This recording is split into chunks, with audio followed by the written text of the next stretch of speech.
Gone for 35 years, today human remains found at an oil and gas site in Greeley give investigators new leads on a decades-old cold case. Jonelle was last seen going into her home on December 20th, 1984, and in the days following, the community rallied to search for her. Well, police renewed work in this case just in December, releasing new photos and video from the night she disappeared. It was an ordinary Tuesday in July. The kind of summer day in rural Colorado where the sky stretches so wide and so blue it almost doesn't look real. The fields of Weld County lay flat and quiet under the heat, the way they had for decades. Nothing out here but dirt, distance, and silence. A construction crew was out working a pipeline job, routine work, the kind of job where you show up, you dig, you don't expect anything except sore muscles and a long drive home. But at 4:50 in the afternoon, the excavators hit something they weren't expecting. They stopped, they looked closer, and the ordinary Tuesday ended. What they had found, buried in the earth of a Weld County field, roughly 15 miles from a quiet neighborhood in Greeley, Colorado, were human remains.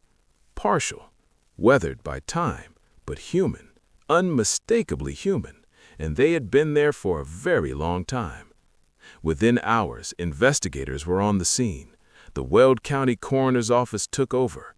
Forensic teams combed the area, and the question that hung over that field in the fading July light was the same question that always hangs over discoveries like this one. Who is this? Who was left here?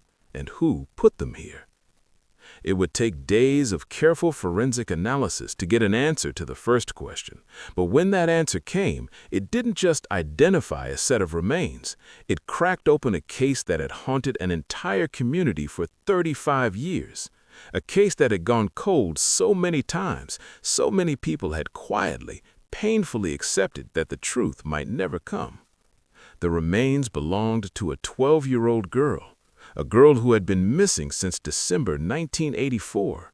A girl whose face had once looked out from milk cartons on kitchen tables across the entire United States of America. A girl named Jonelle Matthews. And the world that had once searched desperately for her and then slowly, heartbreakingly moved on was about to learn what really happened to her on a cold December night 5 days before Christmas, 35 years earlier. But to understand what happened in that field in 2019, you first have to go back. Back to Greeley, Colorado. Back to 1984. Back to the night everything changed. Greeley, Colorado in 1984 was the kind of place where people still left their front doors unlocked. A mid-sized city about 50 miles north of Denver, sitting at the edge of the Great Plains where the Rocky Mountains fade into flat, open land. It wasn't a big city, it wasn't a flashy city, but it was a city where people knew their neighbors, where kids rode their bikes until the streetlights came on, where a sense of community wasn't something you talked about, it was just something you lived. Darla Jench, one of Jonelle's childhood friends, would later describe it simply. We all lived with our front doors open. That was Greeley. That was the world Jonelle Matthews grew up in. And Jonelle Matthews was, by every account, exactly the kind of kid that world produced. She was 12 years old, bright, loud in the best possible way, theatrical, the kind of girl who walked into a room and somehow, without even trying, became the center of it. Her friends remembered her as funny and dramatic, always performing, always making people laugh. She loved riding bikes, she loved sleepovers. She loved Menudo, the boy band that had every 12-year-old girl in America absolutely convinced they were going to marry one of its members. She was, in every sense of the word, a normal 12-year-old girl living a normal 12-year-old life.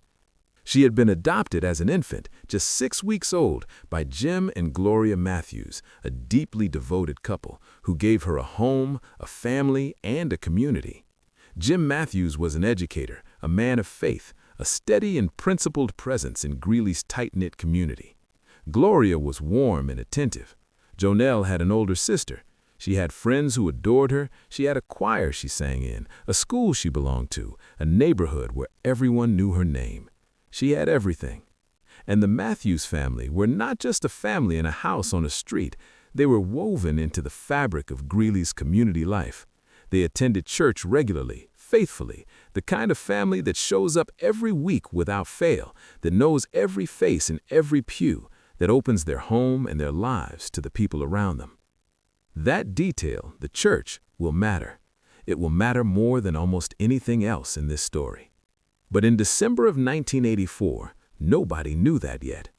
In December of 1984, the Matthews family was simply looking forward to Christmas. Jim was busy with school, Gloria was managing a household, Jonelle was rehearsing with her choir, the Franklin Middle School Honor Choir, for a Christmas concert that had been weeks in the making. It was a televised performance, broadcast on a local cable network, and for a 12-year-old girl who loved to perform, it was a very big deal. December was supposed to be a month of concerts and basketball games and Christmas decorations and the kind of ordinary family chaos that you only realize much later was actually the best time of your life. Nobody in the Matthews household, nobody in all of Greeley had any reason to believe that December 1984 would be remembered for anything other than joy. But 5 days before Christmas, something walked into that ordinary world and shattered it. And it started, like so many tragedies do, on an evening that began completely normally. The evening of December 20th, 1984 started the way it was supposed to. Jonelle Matthews got dressed, gathered herself, and made her way to the Intra-West Bank of Denver building in Greeley, where the Franklin Middle School Honor Choir was performing their Christmas concert. She was excited. This was her moment. The cameras were rolling, the audience was seated, and Jonelle, theatrical, dramatic, born for a stage, was exactly where she wanted to be. She sang. By all accounts, the concert was a success, the kind of wholesome community evening that small American cities do better than anywhere else in the world. Families in the audience, Christmas carols filling the room, kids in their best clothes standing a little straighter than usual because they knew they were being watched. When it was over, Jonelle's friend Deanna and Deanna's father offered to drive her home. It was a simple, ordinary kindness, the kind of thing neighbors do without thinking twice. Jim Matthews, Jonelle's father, wasn't available to pick her up that evening. He was across town at a basketball game. Jonelle's oldest sister, Jennifer, was playing, and Jim was there in the bleachers, the way fathers are, present and proud, and completely unaware that anything in his world was about to change. Gloria Matthews, Jonelle's mother, wasn't home either. She was in California, at the bedside of her ailing father. So the house on the quiet Greeley street was empty when Deanna's father pulled up outside and dropped Jonelle off. It was approximately 8 o'clock in the evening. Jonelle stepped out of the car. Deanna's father noticed briefly that the garage door of the Matthews house was partially open. Not fully, just partially, the way a door sometimes gets left when someone's coming and going. He didn't think much of it. There was no reason to think much of it. Jonelle walked toward the house. And that was the last time anyone who lived to tell about it saw Jonelle Matthews alive. Jim Matthews arrived home approximately 90 minutes later, somewhere around 9:30 in the evening. He had watched his daughter's basketball game.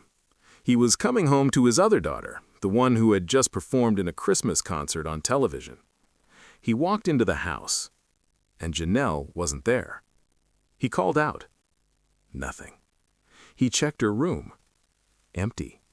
He moved through the house, the way a parent does when something feels wrong but the brain hasn't quite caught up to what the body already knows, room by room, door by door. Nothing.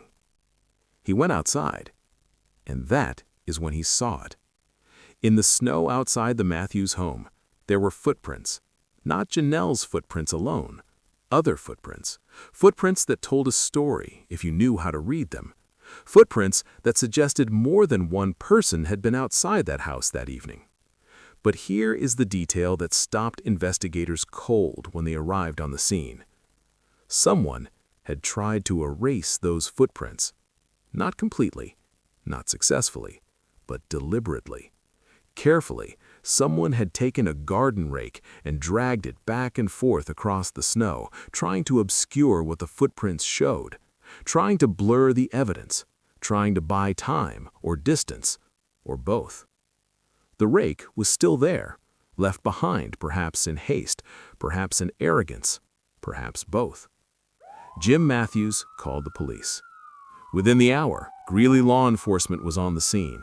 Officers moved through the house, through the yard, through the neighborhood. They knocked on doors, they asked questions, they gathered what little physical evidence existed. But the picture that was forming was not a good one. There was no sign of a struggle inside the house, no overturned furniture, no broken glass, no indication that Jonelle had fought back against whatever had happened. Which meant one of two things. Either she had been taken so quickly and so completely that she had no time to resist, or she had gone willingly, at least at first, with someone she may have recognized, someone she may have trusted. The footprints in the snow, what remained of them beneath the raking, seemed to lead away from the house, away from the neighborhood, into the dark.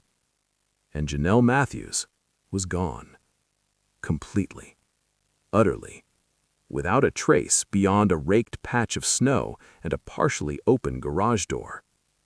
In the days that followed, Greeley police launched a full missing persons investigation. Volunteers searched fields and neighborhoods. Tips flooded in. Every lead was followed. Every person of interest was interviewed. And yet, nothing. No Jonelle. No answers. No clarity. Just a family shattered by silence, a community gripped by fear, and a 12-year-old girl who had been standing in front of a camera singing Christmas carols just hours before she disappeared from the face of the earth. 5 days before Christmas, in a city where everyone left their front doors unlocked. In the hours and days after Jonelle Matthews disappeared, Greeley police moved fast. They had to. Because in a missing child case, every investigator knows the same brutal, unspoken truth. The first 48 hours are everything. Every hour that passes without a lead is an hour that works against you. Every hour of silence is an hour the trail gets colder, the evidence degrades, the chances of a good outcome shrink just a little bit more. And in December of 1984, the tools available to law enforcement were nothing like what investigators have today. There were no cell phone records to pull, no GPS data to triangulate, no surveillance cameras on every corner feeding footage back to a central system, no digital footprint of any kind, because in 1984, nobody had a digital footprint. There was no internet, no social media, no database of DNA profiles sitting in a server somewhere waiting to be matched. What investigators had was shoe leather, notebooks, and whatever physical evidence the crime scene had left behind. And the crime scene had left very little. The rake marks in the snow were photographed and documented. Investigators studied what remained of the footprints beneath the disturbed snow, trying to reconstruct the shape and size of the shoes that had made them. They were able to determine that more than one set of prints existed, that someone other than Jonelle had been outside that house on the evening of December 20th. But the deliberate raking had done its job well enough to prevent investigators from drawing any firm conclusions about exactly how many people or exactly which direction they had gone. Inside the house, forensic teams found nothing that clearly pointed to a specific suspect. No fingerprints that didn't belong, no physical evidence left behind in haste. Whoever had been in or around that house that evening had been careful. Not perfectly careful, the rake had been left behind after all, but careful enough. The neighborhood was canvassed thoroughly. Investigators knocked on every door within a reasonable radius of the Matthews home. They asked the same questions over and over. Did you see anything unusual that evening? Did you see anyone near the Matthews house? Did you hear anything? A car, voices, anything at all? Most people had seen nothing. Most people had been inside, warm, going about their December evenings, completely unaware that something terrible was happening just down the street. A few people offered fragments, a car they didn't recognize, a figure they couldn't quite describe, details that felt significant in the moment but dissolved under scrutiny, the way witness memories so often do when they're reaching back for something they didn't know they needed to remember. Investigators pursued every lead they had. Every person of interest who surfaced in the early days of the investigation was interviewed. Alibis were checked. Stories were cross-referenced. The Matthews family was spoken to extensively. Jim, Gloria, Jonelle's sister, anyone who had been in contact with Jonelle in the days and weeks before her disappearance was located and questioned. And still, nothing solid, nothing definitive, nothing that pointed clearly and unmistakably at a specific person and said, "Here, this is your answer." As the days turned into weeks, the investigation began to feel the weight of its own limitations. 298 police reports were generated in the initial phase of the investigation. 298 documents representing hundreds of hours of work, dozens of interviews, countless hours of follow-up, and yet buried within those 298 reports, buried so deeply that it would take decades and a completely different generation of investigators to find it, were two paragraphs, just two paragraphs, that mentioned a name. A man who lived approximately 3 miles from the Matthews family home, a man who attended the same church as the Matthews family, a man who, in those early days of the investigation, had apparently come to the attention of investigators, briefly enough to warrant 2 paragraphs, before fading back into the background noise of a case that was rapidly accumulating more questions than answers. His name appears in those reports, but in 1984, nobody knew what that name meant yet. Nobody knew that those 2 paragraphs, buried in the middle of 298 handwritten police reports, with a thread that, if pulled at the right moment by the right investigator, would eventually unravel everything. Weeks passed, then months. The investigation ground on, but with diminishing momentum. The tips slowed, the leads dried up. The early urgency that had driven the first phase of the investigation gave way to the grim, grinding reality of a case that wasn't breaking the way investigators had hoped. In 1994, a full decade after Jonelle's disappearance, with no body found, no definitive evidence of death, and no suspect charged, Jonelle Matthews was legally declared dead. It was a necessary legal step, a bureaucratic acknowledgement of a reality the family had been living with for 10 years. But for Jim and Gloria Matthews, it was another wound on top of wounds that had never healed. Because declaring someone legally dead does not answer the questions that keep a parent awake at 3 in the morning. It does not tell you what happened. It does not tell you where she is. It does not tell you who took her. And it does not even close, give you peace. Gloria Matthews would later describe the years after Jonelle's disappearance with a quiet devastation that no words can fully capture. Everywhere she went, she said, she was always looking, always scanning faces in crowds, always carrying, somewhere beneath everything else, a fragile and stubborn hope that one day she would look up and Jonelle would simply be there. In her dreams, Gloria said, Jonelle always came home. But in reality, there was no sign of her, just silence. Year after year after year, the kind of silence that settles into a family like weather, cold and permanent and impossible to fully prepare for no matter how long it lasts. The case went cold, not forgotten, never fully forgotten, because Greeley never fully forgot Jonelle Matthews. A chokecherry tree was planted outside Franklin Middle School in her memory. Her name was spoken at community gatherings. Investigators, even as the years passed, never formally closed the file. But cold cases have a way of becoming part of the landscape. They exist in the background of a community's consciousness, present, unresolved, a wound that scabs over but never fully heals. And as the 1980s gave way to the 1990s, and the 1990s gave way to the 2000s, the case of Jonelle Matthews became exactly that. A wound that wouldn't heal.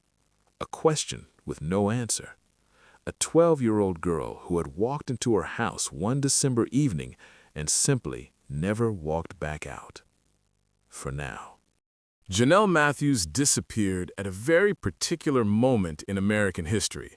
Not just in the history of Greeley, Colorado, not just in the history of one family's grief, but in the history of an entire nation's relationship with the safety of its children. Because 1984 was the year America woke up. The years immediately preceding Jonelle's disappearance had been marked by a series of high-profile child abduction cases that had shaken the country to its core.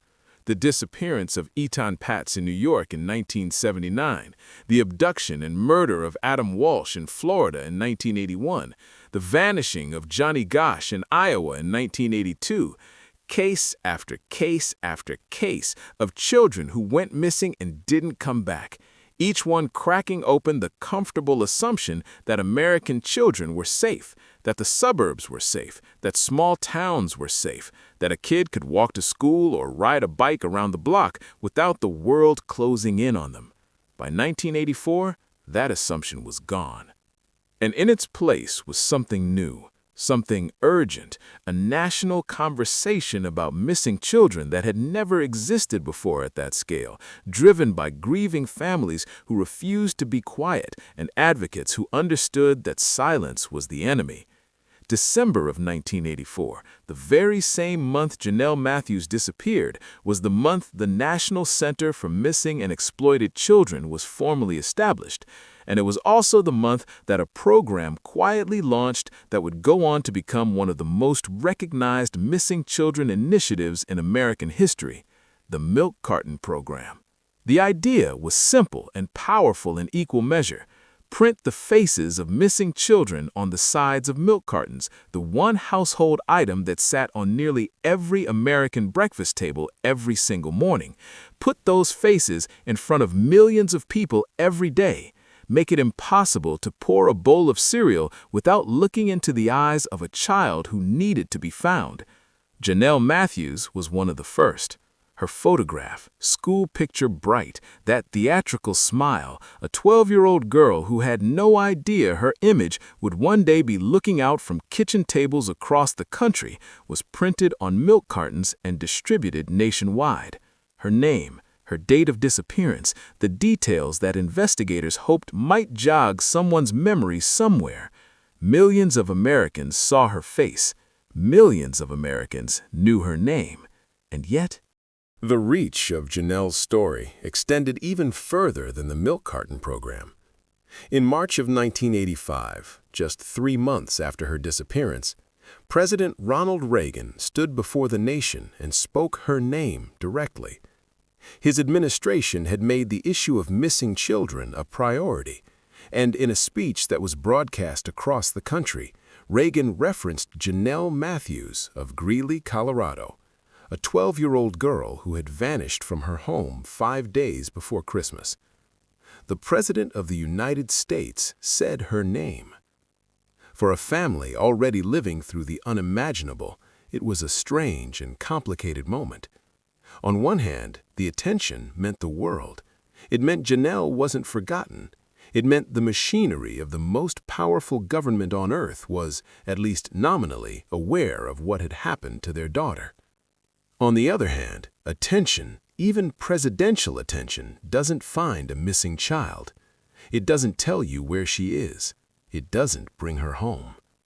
And as the months following Reagan's speech passed without a breakthrough, the Matthews family came to understand something that the families of missing children always eventually come to understand, that the spotlight moves on, that the news cycle turns, that the world, which had for a brief and extraordinary moment been looking directly at Jonelle's face, would eventually look away. And it did. The years that followed were defined, for the Matthews family, by a particular kind of endurance. The endurance of people who have no answers and no closure and no choice but to keep living anyway. Jim and Gloria Matthews held their faith. They held their community. They held each other. and they held, somewhere beneath all of it, the hope that Gloria had described. The stubborn, irrational, completely human hope that Jonelle was still out there somewhere. That one day the phone would ring, or a letter would arrive, or someone would knock on the door, and the nightmare would finally end.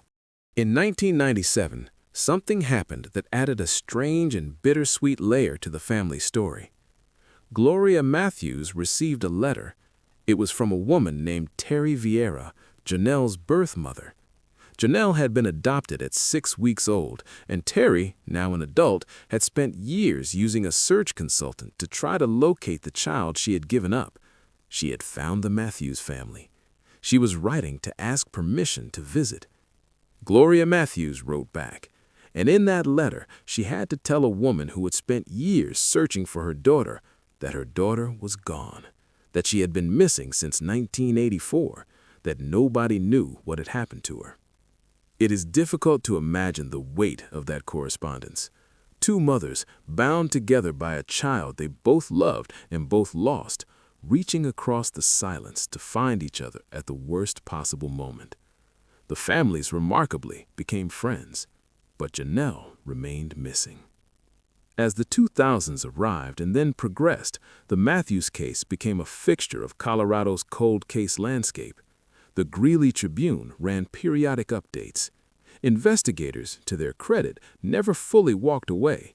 In 2018, Greeley police were actively recontacting witnesses and applying new forensic techniques to old evidence, refusing to let the file gather dust the way cold cases so often do. But the answers remained elusive. The man in those 2 paragraphs, the man 3 miles away, the man in the same church pews, had long since left Greeley. He had moved on, built a new life in another state, run for political office twice in Idaho, lived, apparently, without consequence. He had been watching, though. Watching the case from a distance, following the coverage, reaching out to investigators periodically, inserting himself into conversations about Jonelle's disappearance in ways that were, in retrospect, deeply strange. But in the absence of hard evidence, strange behavior is not a crime. And so he remained what he had always been in the official record, a peripheral figure, a footnote, someone who had been in the background of the story without ever quite becoming part of it, until the summer of 2019, until an ordinary Tuesday in July, until a pipeline crew in a Weld County field hit something they weren't expecting, and the silence, 35 years of silence, finally, irreversibly, began to break. To understand what happened next, you have to understand something about the nature of cold cases. Cold cases do not solve themselves. They do not suddenly, spontaneously crack open under the weight of their own unresolved tension. They do not yield their secrets because enough time has passed, or because the people involved have grown old, or because justice, in some abstract moral sense, demands satisfaction. Cold cases break because of people, because of investigators who refuse to stop pulling threads, because of forensic advances that make the invisible visible, because of witnesses who finally decide the truth is more important than their silence, and sometimes, not always, but sometimes, because the person responsible cannot stop themselves from circling back, cannot stop themselves from watching, from inserting themselves, from staying, in ways both subtle and grotesque, connected to the thing they did. There was a man who had lived in Greeley in 1984. He and his wife and their young child had lived approximately 3 miles from the Matthews family home. He was not a stranger to the Matthews family, not exactly. He moved in the same circles. He sat in the same church. He knew the same faces, attended the same community gatherings, existed in the same overlapping web of Greeley social life that connected most people in a city of that size. He was, by his own description, a man of faith, a man of conviction, a youth pastor, in fact, someone who worked with young people, who positioned himself as a guide and a moral authority, who wrapped his identity in the language of righteousness and community. But there were people in that community who knew another side of him. People who had watched him carefully and come away unsettled. People who had noticed something beneath the surface of the faith and the conviction, something harder to name but impossible to ignore once you saw it. A volatility, a grievance, a tendency to hold on to slights and resentments with a grip that most people reserve for the things they love. He had been excommunicated from the church, the same church the Matthews family attended, the same church Jonelle sang in for choir practice. He had been cast out, formally and finally, by the community he had built his identity around. And for a man like this, a man whose sense of self was so tightly bound to his standing, his righteousness, his position, excommunication was not just a religious consequence, it was a wound. A wound that festered. On the evening of December 20th, 1984, this man later claimed he was home with his wife and child. The morning after Jonelle Matthews disappeared, he and his family left Greeley. They drove to California to spend Christmas with his parents. He would later say that he heard about the missing girl on the car radio on December 26th, driving back through Colorado. He would later say that he thought, and these are words he used himself, that lots of kids go missing. Lots of kids go missing.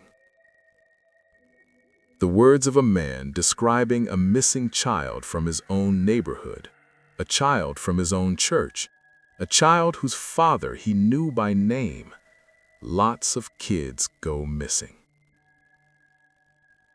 He returned to Greeley after Christmas, and then, approximately 1 month after Jonelle's disappearance, he did something that investigators would spend decades turning over in their minds. He inserted himself into the investigation. Not because investigators had come to him, not because new evidence had surfaced that pointed in his direction, but voluntarily, unprompted, of his own accord, he contacted the FBI field office in Fort Collins and told them he wanted to talk. He had information, he said, about Jonelle Matthews. Investigators met with him. They listened to what he had to say, and what he said was, and this is the only way to describe it, strange. Vague in some places, oddly specific in others. The kind of information that raises more questions than it answers. The kind of conversation that leaves investigators with a feeling they can't quite articulate, but can't quite shake either. He was noted. He was interviewed. He was documented in 2 paragraphs buried in the growing mountain of reports that the investigation was generating. And then he faded back. Back into the neighborhood, back into his life, back into the silence that had settled over the Matthews case like snow over a raked yard. Over the years that followed, he did not stay silent. That is perhaps the most extraordinary thing about this man. Not that he disappeared into obscurity after 1984, but that he didn't. That he kept coming back, kept circling the case, kept finding ways to stay connected to it. He wrote letters, he made phone calls, he reached out to investigators periodically over the years, always with something to say about the Matthews case, always inserting himself back into a story that, by every rational measure, he should have wanted nothing to do with. He moved away from Greeley eventually, settled in Idaho, built a new life in a new state, ran for political office, gubernatorial campaigns in 2014 and 2018, a lieutenant governor's race in 2010. He was never a serious contender, never came close to winning, but he ran. He put himself in front of cameras and microphones. He sought attention and platforms, and the particular kind of visibility that political life provides. And through all of it, through the moves and the campaigns and the decades of distance from Greeley, he never stopped watching the Matthews case.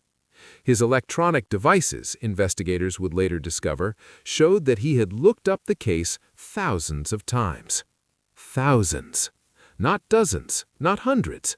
Thousands of times this man had searched for information about Jonelle Matthews, had followed the coverage, had tracked the investigation's progress and its failures, had watched from his Idaho condo as the case he knew better than anyone continued to go unsolved. What does a person feel looking up a case thousands of times over decades? Obsession? Guilt? Something darker and harder to name. His defense team would later argue it was simply the behavior of a man with Asperger's syndrome, an intense, consuming focus on a subject that had captured his attention. A true crime obsession, they called it, nothing more sinister than that. But there was one detail that no defense attorney could explain away with a diagnosis. One detail that separated this man from every other person who had ever followed the Matthews case obsessively, who had ever lost sleep over it, who had ever spent hours reading about it online. He knew about the rake. Not just that a rake had been used to disturb the snow outside the Matthews home. He knew specific details about how it had been used. Details that investigators had deliberately, carefully, intentionally kept out of every press release, every news report, every public statement about the case for 35 years. Details that only two kinds of people could possibly know: the investigators who had documented them, and the person who had been there. But in the absence of a body, in the absence of physical evidence, in the absence of anything that could anchor suspicion to proof in a court of law, knowing about the rake was not enough. It was chilling. It was significant. It was the kind of detail that makes an experienced investigator's blood run cold in the middle of the night. But it was not enough. Not yet. For that, the world needed a pipeline crew, and a Tuesday afternoon in July. And 35 years of silence, finally, irrevocably, coming to an end. By the summer of 2019, Greeley police detective Mike Prill had been living inside the Matthews case for over a year. He had been assigned to cold cases, the kind of work that requires a particular temperament, not the adrenaline-driven urgency of an active investigation, but something slower and more methodical, the willingness to sit with a decades-old file and treat it with the same seriousness, the same forensic attention, the same stubborn refusal to accept incompleteness that the original investigators had brought to it in 1984. When Prill first picked up the Matthews file, he faced a challenge that is almost impossible to fully appreciate unless you have held 298 handwritten police reports in your hands and understood that somewhere inside them is the answer to a question that has been destroying a family for 35 years. There were no electronic databases from 1984, no digital records, no searchable files.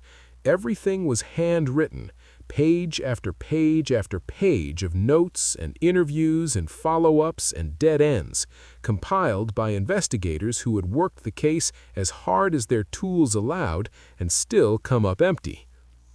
Prill and his partner spent a full year digitizing and cataloging that material.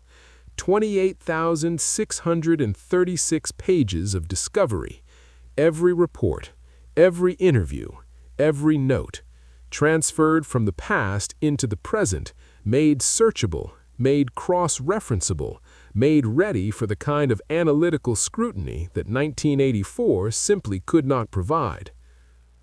And somewhere in the process of building that digital archive, somewhere in the transfer of all that accumulated investigative labor from handwritten pages into the 21st century, 2 paragraphs surfaced. 2 paragraphs about a man 3 miles away, a man in the same church. Prill noted the name, filed it, and began, quietly and carefully, to pull the thread. He reached out to the man, not as a suspect, not yet, as a witness, as someone who appeared in the original reports and might, after all these years, have information worth revisiting. It was a routine step in a cold case review, the kind of outreach that most witnesses respond to with cooperation, with whatever faded memories they still carry, with a genuine desire to help if they can. This man's response was not routine. The moment investigators made contact, he asked for a lawyer. He said he needed a deal. He said he would not speak to detectives without his attorney present. Prill later described the moment with a precision that speaks to exactly how significant it was. He had reached out to this man as a witness, someone who might know something, and this man's immediate, instinctive response before a single substantive question had been asked was to demand immunity. Not immunity for theft, not immunity for some minor infraction, immunity for the only crime, Prill concluded, that this man could possibly be afraid of being charged with: murder.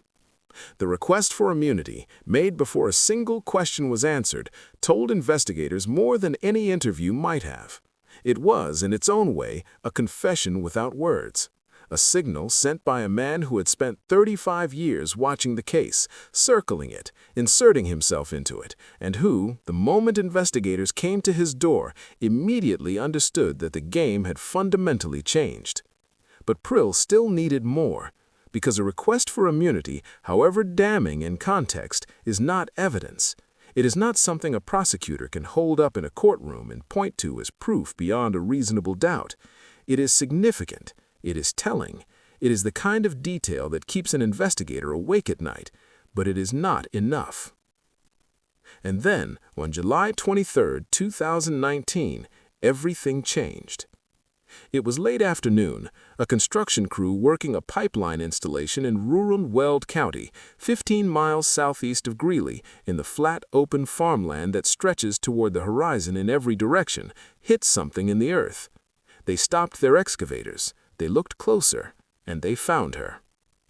Human remains, partial and weathered by more than 3 decades in the ground, lying in the earth of a Weld County field as if the land itself had been keeping a secret all this time, waiting perhaps for exactly this moment, for exactly this crew, on exactly this Tuesday afternoon, to finally bring it to the surface. The Weld County Coroner's Office was notified immediately. Forensic teams descended on the scene. The area was secured, documented, processed with the full weight of modern forensic capability brought to bear on evidence that had been lying in the ground since 1984. DNA analysis was conducted, dental records were pulled and compared, and the identification came back positive. The remains were those of Jonelle Matthews. 34 years after she had walked into her house on a December evening and never walked back out, Jonelle Matthews had been found. Not alive, not the way Gloria Matthews had dreamed about, the way her mother had spent 35 years hoping. Jonelle coming home, walking through the door, the nightmare ending. But found, located, returned in the only way that was still possible to the people who had never stopped looking for her. She was still wearing the outfit she had worn to her Christmas concert, the same clothes she had been dressed in when she sang with her choir on the evening of December 20th, 1984. The clothes her father had last seen her in. The clothes that connected the girl who had stood in front of a camera singing Christmas carols to the remains that now lay in a Weld County field 34 years later, waiting to tell their story. The forensic examination determined the cause of death: a single gunshot wound to the head. Jonelle Matthews had been shot sometime on the evening of December 20th, 1984, or in the hours that followed, in the darkness and the cold of a Colorado winter night, 15 miles from her home. A 12-year-old girl who had spent that evening singing Christmas carols had been shot in the head and buried in a field, and left there for 34 years. The discovery of Jonelle's remains did 2 things simultaneously. It answered the question that the Matthews family had been living with for 35 years. Where is she? In the most devastating way imaginable. There is no good version of that answer. There is no version of finding remains that doesn't break something in the people who loved the person they belonged to. But there is a difference, a profound and significant difference between not knowing and knowing, between the open wound of absence and the closed, terrible finality of truth. Jim Matthews, who had spent 35 years as a man of faith holding on to hope in the absence of evidence, now had evidence, devastating evidence, but evidence nonetheless. And it did something else.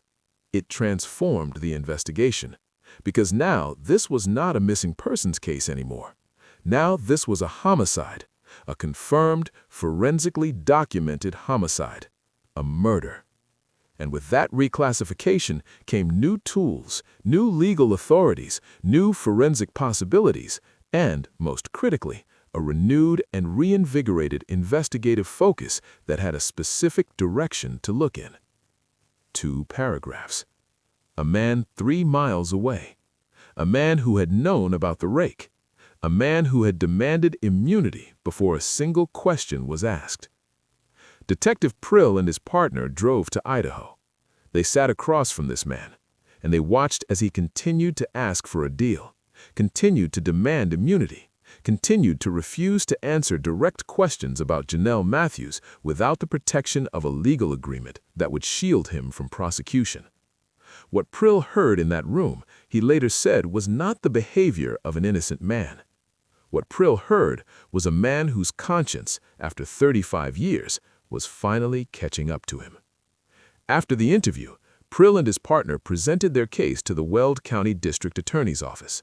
They laid out what they had: the circumstantial evidence, the behavioral patterns, the rake detail, the demands for immunity, the thousands of online searches, the 35 years of obsessive engagement with a case this man claimed had nothing to do with him.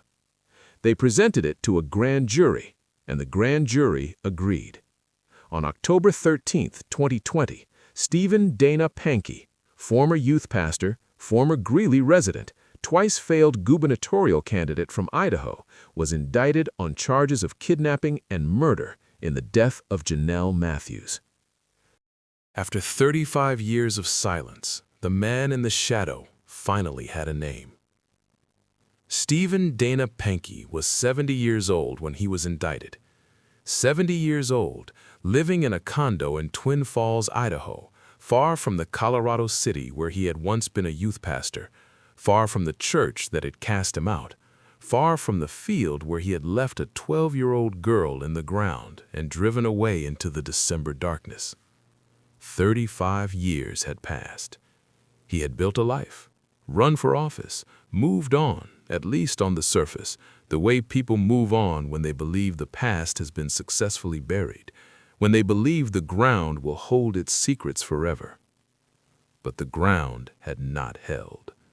And now, extradited from Idaho and brought back to Colorado in handcuffs, Stephen Pankey stood in a Greeley courtroom for the first time and faced the charges that investigators had spent years building against him. First-degree murder, second-degree kidnapping with a weapon, 2 sentence-enhancing counts of crimes of violence. The man who had spent 35 years inserting himself into the investigation, demanding immunity, searching Jonelle's name thousands of times on his electronic devices, was now the defendant. The man who had sat across from detectives and refused to answer questions without a deal was now the one who would have to answer to a jury. The first trial began on October 14, 2021. From the outset, it was clear that this would not be a straightforward prosecution. The case against Pankey was, by any objective measure, a circumstantial one. There was no DNA evidence linking him to the crime. Investigators had tried. Forensic teams had done everything modern science allowed to recover usable DNA from Jonelle's remains and clothing, which had spent more than 3 decades buried in a Weld County field. But the years had taken their toll. The elements had done their work. No usable DNA could be recovered. What prosecutors had instead was a mosaic, a carefully constructed picture built from dozens of individual pieces, none of which alone was sufficient to convict, but which together painted a portrait of a man who had been there, who had done this, and who had spent 35 years unable to stay away from the consequence of what he had done. They had his proximity, 3 miles from the Matthews home, attending the same church, moving in the same social circles. They had his behavior in the immediate aftermath of the disappearance, leaving Greeley the very next morning, driving to California, claiming he heard about the missing girl on the car radio days later. They had his voluntary insertion into the investigation 1 month after Jonelle vanished, the unprompted call to the FBI, the strange and vague information he had offered, the 2 paragraphs that had lain dormant in the case file for decades. They had the thousands of online searches, the decades of letters and phone calls to investigators, the obsessive, relentless engagement with a case that, by his own account, had nothing to do with him. They had his immediate demand for immunity the moment investigators came to his door in 2019, his refusal to speak without a deal, his insistence on legal protection before a single substantive question was answered. And they had the rake. The detail about the rake that no press release had ever mentioned, that no news report had ever described, that only investigators and the person responsible could possibly have known. Prosecutors stood before the jury and argued that the sum of these pieces was not coincidence, was not obsession, was not the behavior of an innocent man who happened to be fascinated by a cold case. The sum of these pieces, they argued, was guilt. Documented, behavioral, 35-year guilt that had expressed itself over and over again in the actions of a man who could not stay away from what he had done. The defense pushed back hard.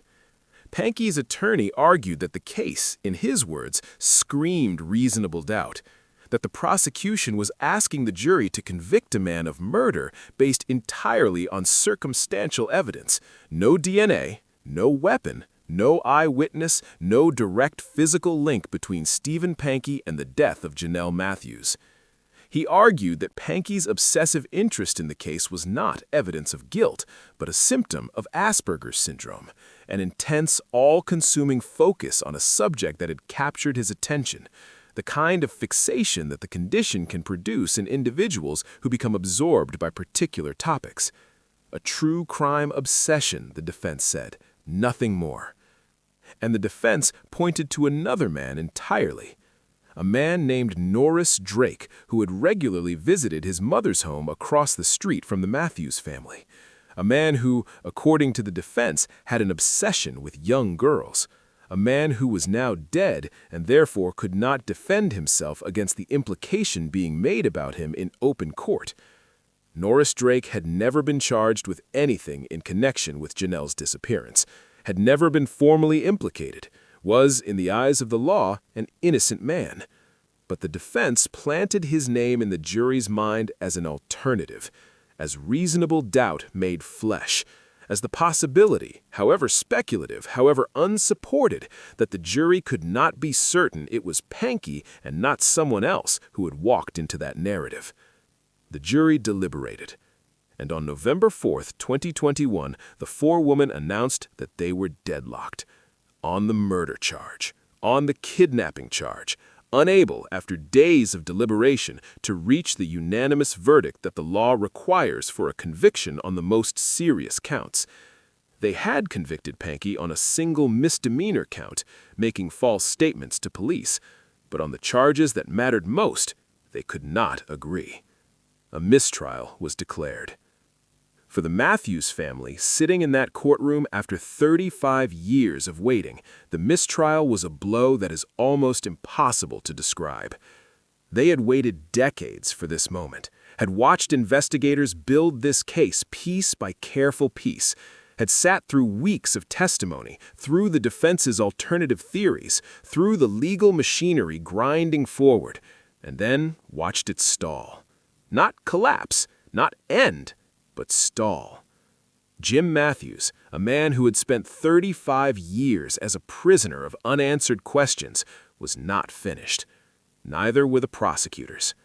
Weld County District Attorney Michael Rourke made the decision that many in the legal community understood, but that required a particular kind of conviction to execute. He would try Pankey again, on the more serious charges, in front of a new jury, with the same evidence, the same argument, the same carefully constructed mosaic of circumstantial proof.